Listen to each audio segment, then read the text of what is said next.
اگر آپ چینل پر پہلی بار آئے ہیں تو ابھی سبسکرائب کر کے بیل آئیکن پریس کریں اور رہیں باخبر۔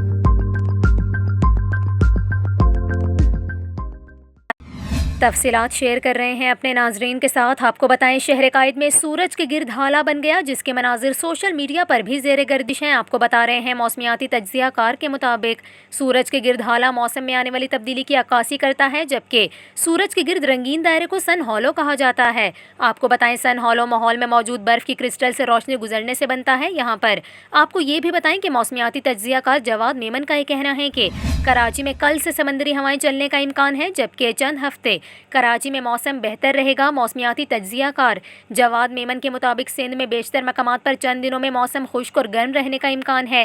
سندھ میں درجہ حرارت 37 سے 40 ڈگری سینٹی گریڈ تک جا سکتا ہے۔ اس کے علاوہ ملک کے بیشتر مقامات پر مارچ، اپریل اور مئی میں معمول سے زائد درجہ حرارت رہنے کا امکان ہے۔ مارچ اور اپریل میں مغربی ہواؤں کے دو سسٹمز ملک پر اثر انداز ہو سکتے ہیں، جبکہ مارچ میں غیر معمولی بارشوں کی بھی پیش گوئی ہے۔